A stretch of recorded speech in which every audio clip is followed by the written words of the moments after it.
my stupid heart. Don't know, I tried to let you go so many times before. Then when I got back and told my stupid heart, too late, already on my way.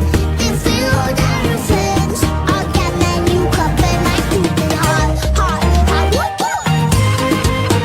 okay.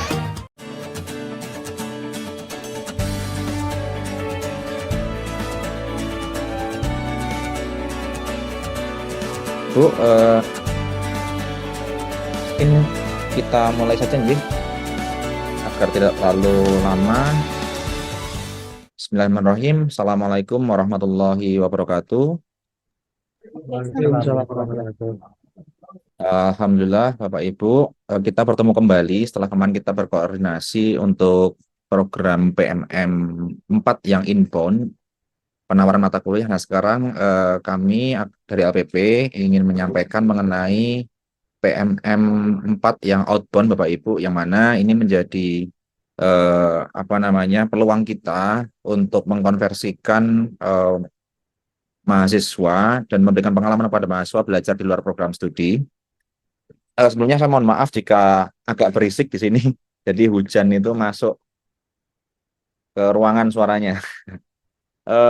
Baik Bapak Ibu, pertama-tama mari kita panjatkan puji syukur kehadirat Allah Subhanahu wa taala yang telah melimpahkan rahmat, hidayah, inayahnya kepada kita semua sehingga bisa berkoordinasi bersama dalam rangka sosialisasi PMM 4 untuk yang outbound kepada Ketua Program Studi di lingkungan Unima. Yang kedua, selawat serta salam kita haturkan kepada junjungan kita Nabi Agung Muhammad Sallallahu Alaihi Wasallam yang tentu kita nantikan syafaatnya di yaumul akhir nanti. Bapak Ibu, sebelum kita mulai, mari kita awali dengan bacaan basmalah bersama. Bismillahirrahmanirrahim. Pertama-tama saya mengucapkan terima kasih sudah meluangkan waktunya sebentar, kira-kira 30 menit Bapak Ibu. Ini terkait dengan pendaftaran mahasiswa untuk yang PMM 4 outbound, yang mana ini nanti juga ditambahkan sedikit oleh Pak Rofi untuk MSIB terkait dengan pendaftaran saat ini. Itu untuk MSIB dan kampus mengajar, Ketua Program Studi itu diwajibkan untuk memverifikasi dan menyetujui melalui sistem. Nah, ini ada digitalisasi rekomendasi yang nantinya kami akan coba buatkan akun Bapak Ibu, karena sebetulnya untuk akun itu dibuat oleh masing-masing ketua program studi, tapi untuk MSIB dan kampus mengajar di Unima kami akan buatkan akunnya, yang mana nanti mungkin saja Bapak Ibu menerima email di email Unima Bapak Ibu untuk memverifikasi akunnya. Setelah itu kami akan kirimkan username dan passwordnya melalui WhatsApp atau ya Japri atau melalui grup. Tapi saya pikir nanti melalui Japri saja ya Bapak Ibu. Ini sebetulnya membutuhkan data KTP, namun kami mencoba berkoordinasi dengan Biro SDM dan alhamdulillah mendapatkan data scan KTP yang insya Allah akan kami jaga kerahasiaannya sesuai dengan amanat dari Undang-Undang Perlindungan Data Pribadi. Jadi insya Allah kami akan keep data Bapak Ibu tidak kemana-mana. Dan itu nanti tertuang di dalam istilahnya concern gitu nih Bapak Ibu, agar tidak ada hal-hal yang bisa menjadi miskomunikasi di antara kita begitu. Baik Bapak Ibu, saya coba akan mulai dulu dari PMM 4 yang outbound, di mana untuk PMM 4 ini sebentar Bapak Ibu. Miftah, saya di co-host.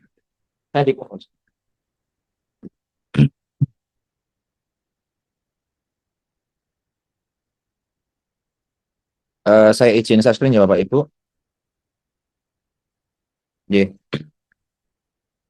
Apakah sudah terlihat nih?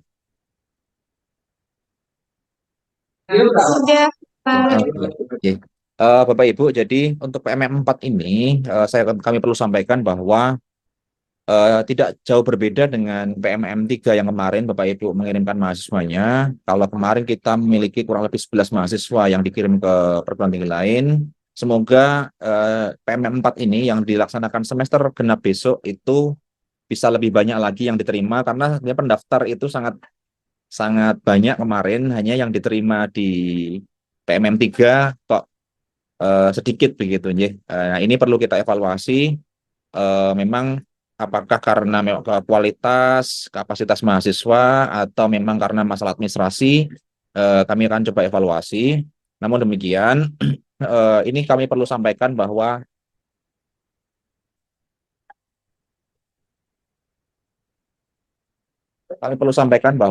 untuk PMM kali ini itu akan kami tata dengan persetujuan dari ketua program studi itu yang membedakan. Jadi Bapak Ibu, sebelum mahasiswa mendaftar, itu mahasiswa harus mendapatkan persetujuan dari ketua program studi dulu terkait dengan konversi. Sehingga nanti mahasiswa juga merasa tenang, Bapak Ibu Kaprodi juga tenang begitu, Nje. Nah, eh, saya akan mulai dari lini masa untuk PMM 4, di mana pendaftaran mahasiswa itu sampai dengan tanggal maksimal 3 Desember, jadi kurang lebih ada waktu sekitar 18 hari lagi untuk mahasiswa itu mendaftar. Yang dalam proses hari ini sampai tanggal 2 Desember itu mahasiswa juga menghubungi ketua program studi dan koordinator PT, dalam hal ini juga saya sebagai koordinator PT untuk PMM 4. Untuk pelaksanaan itu nanti akan di bulan Januari sampai dengan bulan Agustus 2024. Lalu ada pengakuan SKS dan laporan akhir PMM itu di bulan Juni sampai September, mohon maaf, 2024. Lalu eh, perlu kami sampaikan bahwa ada tes mahasiswa, yaitu tes substansi ini di bulan Desember tahun ini. Jadi di akhir tahun ini akan ada tes mahasiswa, eh, yang tentu nanti akan kami informasikan ke seluruh mahasiswa yang mengikuti program ini terkait dengan apa saja yang menjadi eh, bahan dalam tes tersebut, begitu Bapak Ibu. Selanjutnya, apa saja syarat yang nanti Bapak Ibu juga akan memverifikasi apakah mahasiswa yang mendaftar itu memenuhi syarat-syarat yang ditetapkan dalam pedoman PMM 4. Yang pertama adalah mahasiswa aktif, baik itu Diploma 3, Sarjana Terapan, dan Sarjana yang terdaftar di PD Dikti, dan saat ini minimal duduk pada semester 3 saat pendaftaran berlangsung. Karena pelaksanaannya itu kan di semester genap, berarti besok mahasiswa yang semester 3 di semester 4, lalu semester 6 dan semester 8. Nah, ini tergantung dari Bapak Ibu, apakah dalam kurikulum Bapak Ibu itu disyaratkan untuk mahasiswa belajar di luar program studi itu sudah menempuh minimal berapa SKS atau duduk di semester berapa. Ini perlu disepakati bersama, karena jangan sampai mungkin belum waktunya untuk kuliah di luar karena teori belum selesai, terus diizinkan begitu ya. Jadi monggo Bapak Ibu ada ketua program studi untuk dapat menentukan berdasarkan kurikulum yang sudah ditetapkan di masing-masing program studi. Lalu yang kedua adalah IPK mahasiswa ini paling sedikit 2,8 skala 4 saat periode pendaftaran program PMM. Misalnya mahasiswa memang duduk di semester 3, dia bisa mendaftar secara syarat di dalam panduan. Namun mahasiswa yang bersangkutan itu diminta untuk mengumpulkan KHS Bapak Ibu, atau kalau ada format dari fakultas misalnya KHS-nya dijadikan satu halaman misalnya dari semester 1, 2, 3 atau kita sebut sebagai transkrip sementara. Nah, itu bisa atau sangat kami rekomendasikan begitu. Lalu yang ketiga adalah warga negara Indonesia yang dibuktikan dengan dokumen kependudukan yaitu KTP, lalu atau dokumen kependudukan lain nih Bapak Ibu ya, KK dan sebagainya. Lalu sehat jasmani rohani dibuktikan dengan melampirkan surat keterangan sehat dari fasilitas kesehatan yang berwenang. Ini nanti agar mahasiswa itu mengurus secara mandiri berdasarkan syarat yang sudah ditetapkan dalam panduan. Selanjutnya, persetujuan klausul SPTJM. Di sini mahasiswa itu sebenarnya tidak mendapatkan template untuk persetujuan dari ketua program studi salah satunya, di mana PMM 3 kemarin itu tidak ada template-nya, sehingga tiba-tiba mahasiswa mendaftar, prodi juga tidak tahu, hanya tahu secara lisan, belum mengkonversikan, tiba-tiba ikut dan di akhir ditodong untuk mengkonversi gitu ya. Kaprodi ditodong untuk mengkonversi. Nah, ini kami mitigasi dengan adanya template untuk persetujuan Kaprodi, dan konversinya nanti akan kami tunjukkan di mana mahasiswa bisa mengakses untuk template-nya. Yang nanti yang dibutuhkan oleh program studi adalah apa namanya, ke fakultas atau program studi, dan selanjutnya Bapak Ibu Kaprodi itu mengkonversikan, jadi ada mata kuliah yang diambil dan yang di kanan itu adalah mata kuliah yang nanti akan dikonversikan. Lalu mahasiswa diwajibkan untuk mendapatkan persetujuan dari orang tua wali untuk mengikuti program PMM. Selanjutnya, belum pernah mengikuti program PMM sebelumnya, baik itu PMM 1, 2, maupun 3, dan tidak sedang terdaftar dalam program MBKM lain saat program berlangsung. Yang keempat, Bapak Ibu tidak pernah dikenakan sanksi akademik maupun non-akademik. Mahasiswa juga bersedia berada di PT penerima selama 1 semester, menyelesaikan administrasi akademik dan keuangan di dalam perguruan tinggi pengirim, lalu mentaati seluruh ketentuan dalam program PMM. Ini yang tercantum dalam persetujuan klausul surat pertanggungjawaban mutlak, surat ya. Lalu larangannya apa? Mahasiswa itu tidak berkenan untuk memberikan informasi atau keterangan tidak benar, baik lisan maupun tulisan, dalam rangka pengurusan administrasi atau pelaksanaan program PMM. Jadi tidak boleh ada pemalsuan dan lain sebagainya untuk dokumen-dokumen untuk mendaftar PMM. Lalu mahasiswa juga tidak berkenan melanggar moral kesusilaan, mengalihkan tugas dan laporan pelaksanaan program PMM kepada pihak lain, ada pelanggaran akademik, melakukan pelanggaran akademik, mengundurkan diri, dan melanggar ketentuan program PMM dan atau peraturan perundang-undangan. Bapak Ibu, ini yang menjadi permohonan kami kepada Bapak Ibu Ketua Program Studi. Yang pertama adalah mahasiswa yang akan mendaftar itu dipastikan memenuhi persyaratan yang ditetapkan sebagaimana slide ketiga tadi. Jadi ada ini Bapak Ibu, ini dapat dipastikan bahwa mahasiswa memenuhi persyaratan sebagaimana dalam pedoman. Lalu yang kedua, Bapak Ibu memberikan persetujuan mahasiswa dalam keikutsertaan program PMM 4. Lalu yang terakhir adalah Bapak Ibu bersedia mengkonversi mata kuliah yang disesuaikan dengan capaian pembelajaran yang ditetapkan oleh program studi. Dan ini adalah template yang kami sudah unggah di dalam website kami. Mahasiswa juga sudah bisa mengakses. Jadi nanti Bapak Ibu mahasiswa agar mengisikan nama Kaprodi di sini, saya izin untuk annotate. Nggak bisa notasi ini. Nggak bisa. Jadi, mohon maaf. Jadi nanti mahasiswa agar mengisikan nama, NIK Bapak Ibu, pangkat golongan ruang Bapak Ibu, dan jabatan Bapak Ibu, dan nama mereka sendiri.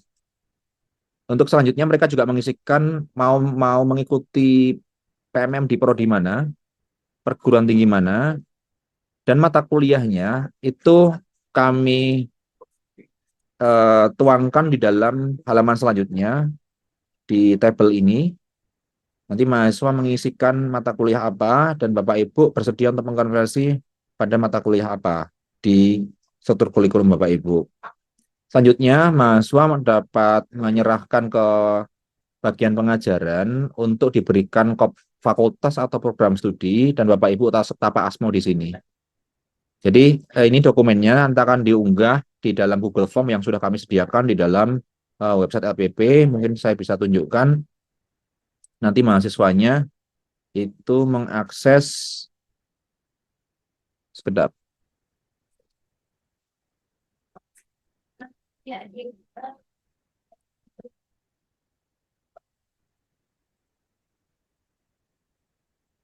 Jadi mahasiswa nanti mengakses di sini Bapak Ibu lpp.unima.ac.id. Lalu mahasiswa langsung klik di pengumuman di sini, itu ada program pertukaran. Nah, seluruh informasi mengenai PMM 4 itu mahasiswa bisa akses di sini Bapak Ibu. Nah, termasuk persetujuan konversi. Ketika diklik, nah di sini bisa di-download. Nanti di bawahnya akan ada formulir pengumpulan untuk konversinya, dan dari koordinator untuk PMM itu hanya merekomendasikan mahasiswa yang sudah mendapatkan persetujuan konversi dari ketua program studi. Jadi tidak ada lagi mahasiswa yang, mohon maaf, mungkin secara ilegal mendaftar tanpa ada persetujuan program studi, tiba-tiba daftar diterima, terus datang untuk menodong ke ketua program studi. Jadi ini yang kami harapkan agar bisa lebih tertib melalui surat persetujuan di awal oleh Ketua Program Studi. Dari kami mungkin sedikit saja, yang pasti bahwa program PMM 4 ini sampai dengan tanggal 3 Desember, jadi misalnya nanti ada mahasiswa yang menghubungi Bapak Ibu untuk minta persetujuan, monggo Bapak Ibu dapat melayaninya. Untuk dapat menyetujui atau tidak menyetujui itu merupakan kewenangan dari Ketua Program Studi. Namun harapan kami bahwa jika memang Bapak Ibu sudah merespon MBKM, ada kurikulum yang sudah ditetapkan, merespon MBKM, mungkin bisa dipertimbangkan kembali untuk mahasiswa diarahkan untuk menempuh mata kuliah apa saja di perguruan tinggi yang dituju oleh mahasiswa, atau mungkin ada rekomendasi dari Bapak Ibu. Jadi saya pikir itu Bapak Ibu, jika memang ada hal yang perlu ditanyakan, monggo silahkan sebelum kita lanjutkan ke Pak Rofi untuk program MSIB-nya sebagai tambahan, karena kami takut ketika kami harus 2 kali, 3 kali ketemu lagi untuk digitalisasi, sosialisasi, ini Bapak Ibu waktunya tersita banyak begitu, nggih. Mungkin ada yang perlu ditanyakan Bapak Ibu, monggo kami persilahkan.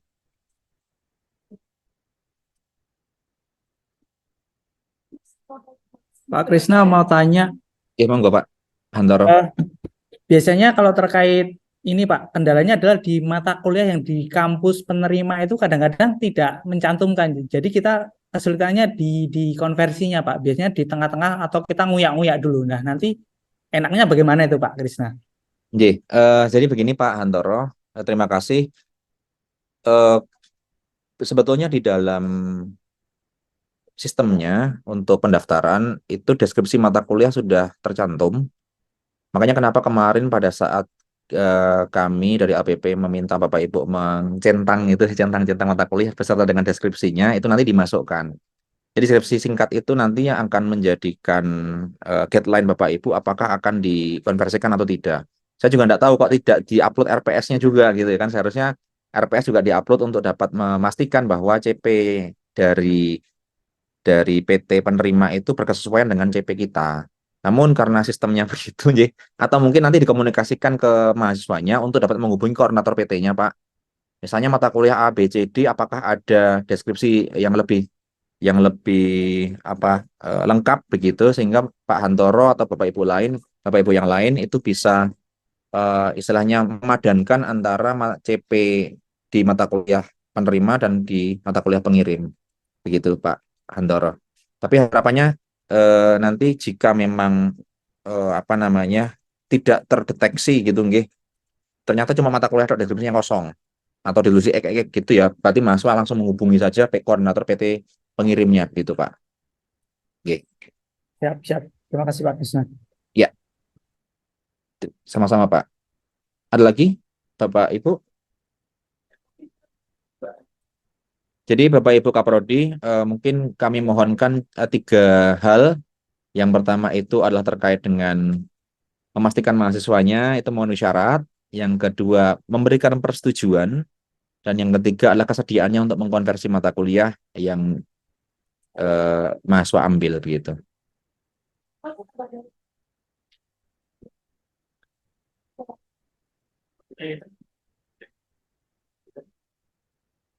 Oke, jika memang tidak ada, kami lanjutkan untuk sosialisasi mengenai digitalisasi surat rekomendasi MSIB dan kampus mengajar. Jadi Bapak Ibu, saya sebagai pengantar bahwa ini saya juga bingung ya, karena setiap skema dari flagship pemerintah itu memiliki regulasi yang berbeda. Jadi seperti MSIB dan kampus mengajar sekarang sudah ada digitalisasi untuk rekomendasi, di mana nanti Bapak Ibu memiliki akun dari Ketua Program Studi untuk untuk memverifikasi mahasiswa apakah layak untuk dikirim atau tidak. Nah, ini Pak Rofi, ini selaku koordinator untuk MSIB, ini akan menyampaikan bentuk digitalisasinya seperti apa, bagaimana teknisnya, yang mungkin nanti setelah Pak Rofi menyampaikan kita bisa diskusikan bersama. Pak Rofi, apakah Ya, sudah connect Pak ya? Ya. ya sudah connect. Maaf, ini kebetulan off cam karena ada trouble di kamera. Jadi mohon Ya, izin Bapak Ibu, saya off cam. ya, Pak. Baik, mungkin saya izin untuk share screen. Jadi seperti sebelumnya saya buka Bismillahirrahmanirrahim. Assalamualaikum warahmatullahi wabarakatuh. Waalaikumsalam warahmatullahi wabarakatuh. Terima kasih atas waktunya Pak Krisna. Kemudian yang saya hormati Bapak Ibu Kaprodi yang telah hadir, yang telah meluangkan waktunya untuk Zoom meeting kali ini. Jadi seperti yang telah disampaikan Pak Krisna tadi bahwa kegiatan MBKM terutama ini kampus mengajar 7 dan MSIB 6 ada sedikit perbedaan, yaitu terkait proses verifikasi data eh, untuk surat rekomendasi atau SPTJM dari perguruan tinggi. Saya di sini hanya menyampaikan dari sosialisasi yang sudah dilakukan oleh Kemendikbud kemarin. Izin share screen. Saya di sini juga slide-nya pakai slide dari Kemendikbud, jadi saya tidak membuat slide. Screen. Baik, Bapak Ibu. Jadi seperti yang disampaikan oleh Pak Krisna tadi, bahwa untuk proses verifikasi yang sebelumnya dilakukan secara manual, untuk kali ini khususnya kegiatan kampus mengajar 7 dan MSIB 6 itu akan dilakukan digitalisasi, sehingga pada sistem kampus Merdeka itu ada 2 role yang perlu ditambahkan di perguruan tinggi. Yang pertama, role pimpinan perguruan tinggi yang bertanggung jawab memberikan persetujuan akhir setelah mendapatkan rekomendasi dari prodi. Kemudian ada lagi yaitu penanggung jawab fakultas atau prodi. Nah, dalam hal ini untuk kampus Unima mungkin bisa langsung dari Kaprodi untuk melakukan verifikasi kebenaran data yang dikirimkan oleh mahasiswa, kemudian memberikan surat rekomendasi ke mahasiswa dan melakukan koordinasi dengan mahasiswa apabila terdapat data atau dokumen yang perlu diperbaiki. Jadi nanti proses pendaftarannya, mahasiswa melakukan pengisian data melalui sistem, kemudian data tersebut akan diverifikasi oleh Kaprodi. Nah, untuk akunnya tadi sebenarnya Bapak Ibu tidak perlu membuat akun di kampus Merdeka, akan tetapi nanti akan mendapatkan email dari perguruan tinggi. Jadi nanti dari pimpinan perguruan tinggi akan mengirimkan email ke Bapak Ibu Kaprodi yang akan berisi untuk bertugas untuk memverifikasi data mahasiswa yang sedang mendaftar di MBKM. Nah, bentuk emailnya nanti akan seperti ini. Jadi Bapak Ibu akan mendapatkan email seperti ini yang akan ada tombol verifikasinya ketika ada data, ada mahasiswa yang sudah mendaftar. Ataupun jika belum ada yang mendaftar, tampilannya seperti yang nomor 9 ini. Nah, ketika Bapak Ibu mendapatkan email, nanti cukup tekan tombol verifikasi saja, verifikasi sekarang, tanpa mendaftar, nanti akan diarahkan ke sistem kampus Merdekanya. Nah, nanti Bapak Ibu bisa lihat data mahasiswa yang akan diverifikasi. Nah, dari sistem ini Bapak Ibu bisa pilih tombol periksa di nomor 1 ini. Nah, kemudian akan tampilan seperti ini. Ini ada data nama mahasiswa, NIM, kemudian program studi. Nah, ini ada tipe program yang akan diikuti oleh mahasiswa. Nah, tugas Bapak Ibu sebagai Kaprodi nanti akan memverifikasi terutama nama mahasiswanya apakah sudah sesuai atau belum, NIM, kemudian program studi, kemudian program MBKM-nya apa, IPK-nya apakah sudah sesuai atau belum, semester berapa, apakah mendapatkan beasiswa atau tidak, nominal beasiswa per bulan itu apakah sudah sesuai atau belum, itu nanti Bapak Ibu Kaprodi yang akan memverifikasi. Nah, kemudian ada dua pilihan eh, pilihan nih, apakah mahasiswa tersebut diizinkan untuk mengikuti kegiatan MBKM. Jadi kalau jika diizinkan, maka Bapak Ibu bisa pilih tekan yang tombol sebelah kiri. Apabila ditolak, pilih yang kanan. Nah, kemudian setelah diizinkan, Bapak Ibu perlu memvalidasi apakah data IPK semester atau beasiswa itu sudah sesuai atau belum.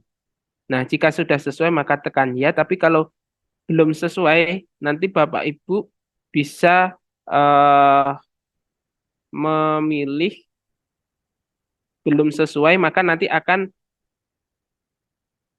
mengirimkan eh, mengirimkan hasil review Bapak Ibu yang akan dikembalikan ke mahasiswa, sehingga mahasiswa bisa merevisi kembali data-data yang diinput. Nah, di sini nanti akan muncul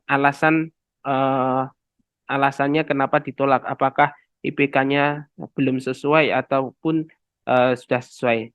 Nah, hasil review Bapak Ibu nanti akan dikirim ke email mahasiswa dan mahasiswa akan mendapatkan hasil revisinya. Nah, kemudian mahasiswa bisa melakukan revisi dan nanti akan kalau sudah diperbaiki akan kembali ke eh, emailnya Bapak Ibu sekalian. Seperti itu.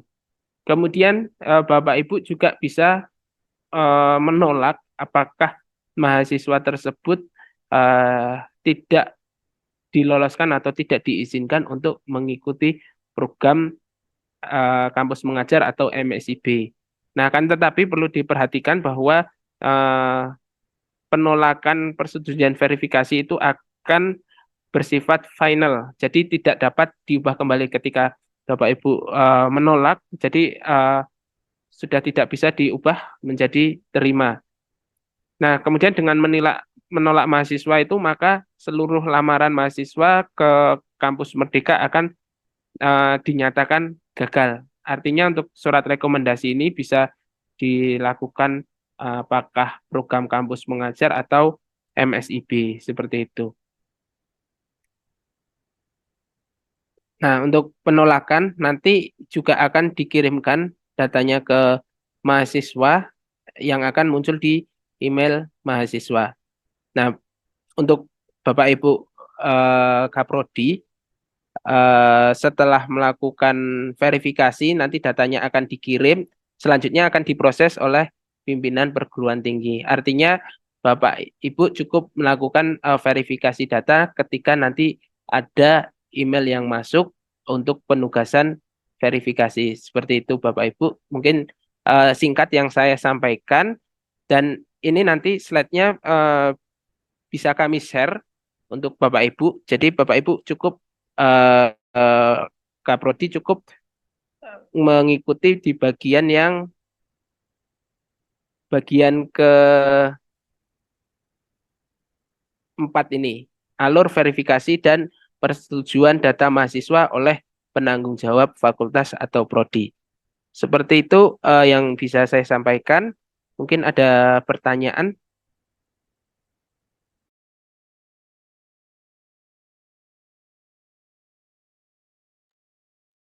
Oke, terima kasih Pak Rofi. Jadi Bapak Ibu nanti untuk akunnya kami akan upayakan kami buatkan, kecuali kalau Bapak Ibu menghendaki Bapak Ibu kersa untuk mendaftarkan sendiri begitu. Nah, ini mungkin perlu kita sepakati saja di collect di LPP atau membuat masing-masing begitu, Nji. Maaf Untuk Pak Krisna, ya, ternyata setelah saya pelajari Bapak Ibu Kaprodi tidak perlu membuat akun di kampus mengajar kampus Merdeka. Jadi cukup nanti mendapatkan email dari pimpinan dan langsung klik ya. tombol udah langsung dikirim, langsung datanya muncul. Semacam Seperti itu. permohonan review gitu ya Pak ya, kalau Iya. ya. Iya. Ya. Oke. Berarti kan yang di-collect adalah email toh Pak. Pak Rofi ya. Iya, benar. Berarti Yang email Bapak email Ibu Kaprodi yang kita butuhkan nanti untuk mengirimkan verifikasi data. J. Bapak Ibu, mohon izin, kami ingin bertanya apakah untuk email seluruhnya menggunakan Unima atau masih ada yang menggunakan OMMGL, J? Yang aktif, maksudnya yang sering kali dipakai begitu. Karena nanti takutnya kita mengirimkan semua ke Unima ternyata itu belum dipakai, atau kita kirim ke OMMGL ternyata yang dipakai adalah yang Unima begitu. Kalau Pak Hantoro sudah menggunakan Unima, Pak? Sampun Pak. Unima. Ampun. Nggih. Iya, alhamdulillah. Mungkin yang menggunakan OMMGL masih ada, Bapak Ibu?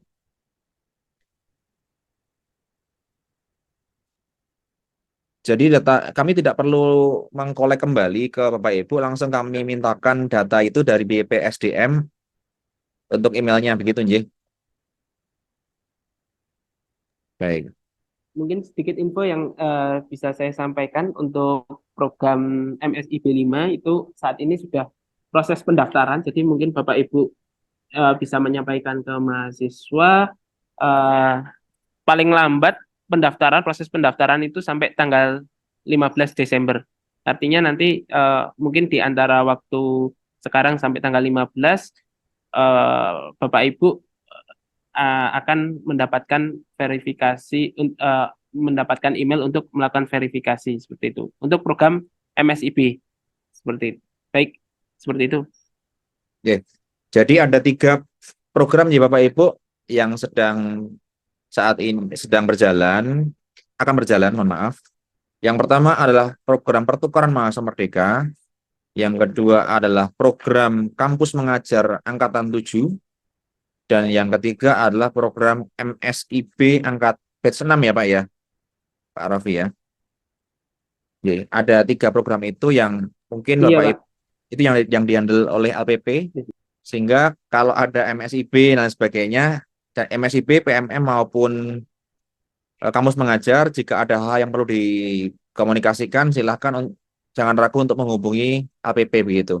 Insya Allah akan kami bantu Bapak Ibu karena kami sebagai fasilitator untuk program flagship kampus Merdeka begitu.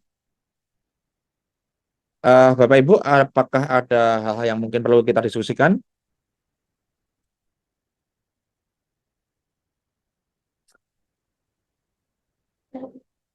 Untuk kampus mengajar ini sebetulnya kurang lebih sama seperti MSIB, dalam arti untuk persetujuannya ya Pak Rofi ya. Nanti akan mendapatkan email juga untuk memverifikasi, jadi tidak perlu untuk dirisaukan gitu. Ya tinggal format konversinya nanti Pak Rofi ya, Pak MSIB ya Pak ya. Oke. Format konversinya seperti apa? Nanti agar Bapak Ibu Kaprodi juga bisa langsung memastikan mata kuliah apa saja yang akan dikonversikan melalui program MSIB itu. Baik, kalau tidak ada, kami cukupkan ya Bapak Ibu untuk sosialisasi 1 PMM 4 dan yang kedua adalah digitalisasi MSIB. Terima kasih atas perhatian dan kerjasama Bapak Ibu. Semoga program flagship MBKM ini juga berjalan dengan lancar karena ini juga menjadi salah satu poin di dalam SIMKAD MAWA. Jadi saya dapat informasi dari Pak Ijrah, ternyata pemeringkatan kemahasiswaan itu juga ada MBKM flagship yang itu poinnya cukup besar. Maka dari kami berharap bahwa adanya program ini juga bisa menstimulus untuk peningkatan prestasi mahasiswa, baik itu akademik maupun non-akademik. Demikian kita tutup dengan bacaan alhamdulillah bersama. Alhamdulillah. Amin. Baik, kami akhiri untuk sosialisasi kali ini. Bila taufiq wal hidayah. Assalamualaikum warahmatullahi wabarakatuh. 우리 손잡을까요? 지난 날은 다 잊어버리고 나를 사랑한다고 말해주세요. 우리 동네에 가요.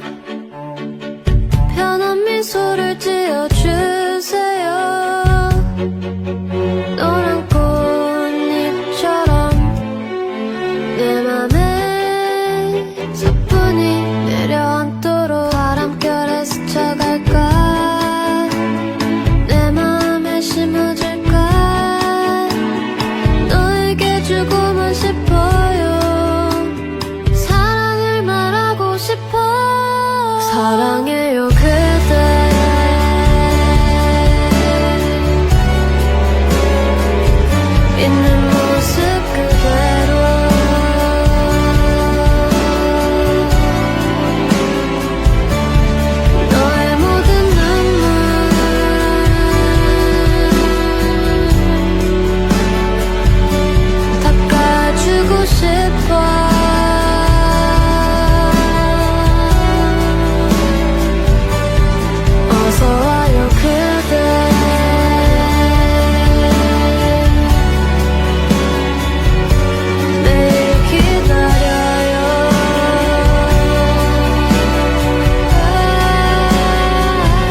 saja berakhir. Hujan di sore ini menyisakan keajaiban, kilauan indahnya pelangi.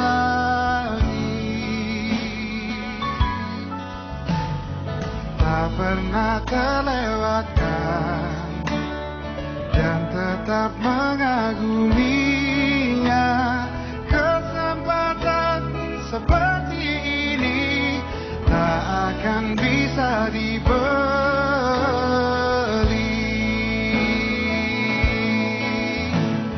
Bersamamu ku habiskan waktu, senang bisa mengenal dirimu. Rasanya semua begitu sempurna, sayang untuk mengakhirinya. Oh.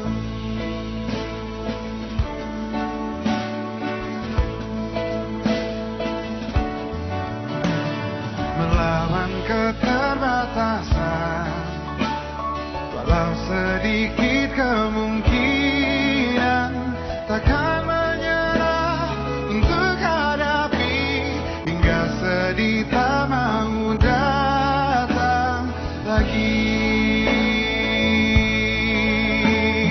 Bersamamu ku habiskan waktu, senang